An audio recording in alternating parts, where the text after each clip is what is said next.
So dito nga po mga kalingap mga kaedsi, si Arjun lang pala ang makakapagpangiti kay Melissa.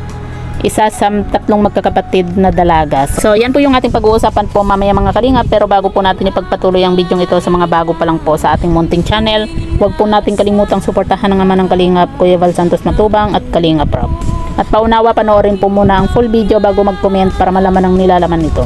So dito nga po mga kalingap, si Arjun nga lang po yung makakapagpangiti dito kay Melissa nga po. At nakita naman po natin na napakaganda po ng payo po ni Arjun dito sa magkakapatid nga po na ito. Talagang nakakabilib din po itong si Arjun, kasi kahit na ganyan po siya na meron po siyang kapansanan, pero grabe. Sa tuwing nagsasalita po siya, sa tuwing meron po siyang mga sinasabi or ipinapayo, talagang tagos din po sa puso yung kanyang mga sinasabi nga po. Kagaya na lang po ng payo nga po niya dito nga po sa magkakapatid.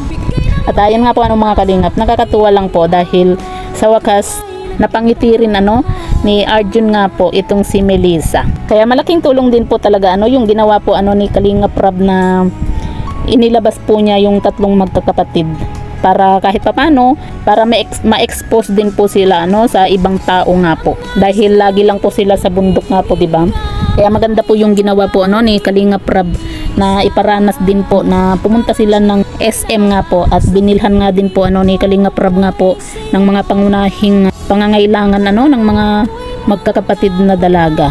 At ayan nga po mga kalingap, sabi nga po ni Arjun, wag nga daw po silang matakot dito kay Arjun, dahil nga po sa mabait nga daw po siyang tao.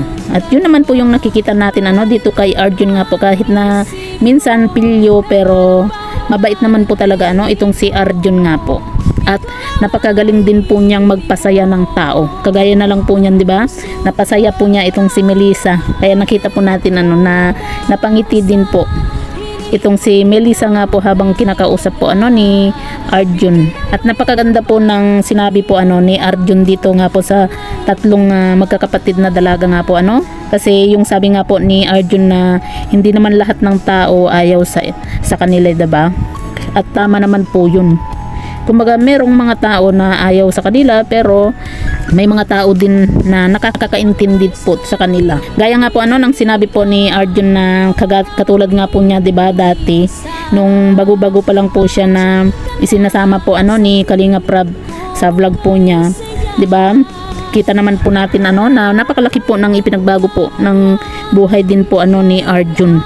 Tapos sabi pa po niya lagi po siyang nilalait, 'di ba? Sinasabihan po na duling, bulag, 'di ba? Pero kumbaga sa kanya, hindi po niya 'yun pinapansin, kasi parang inano niya sa sarili po niya na wag siyang na hindi siya susuko, dahil alam niyang mababago rin po balang araw yung kanyang kapalaran. 'Di ba? Napakaganda po ng sinabi po ni Arjun nga po dito sa tatlong magkakapatid na dalaga, na kumbaga wag sumuko dahil mababago yung kapalaran balang araw.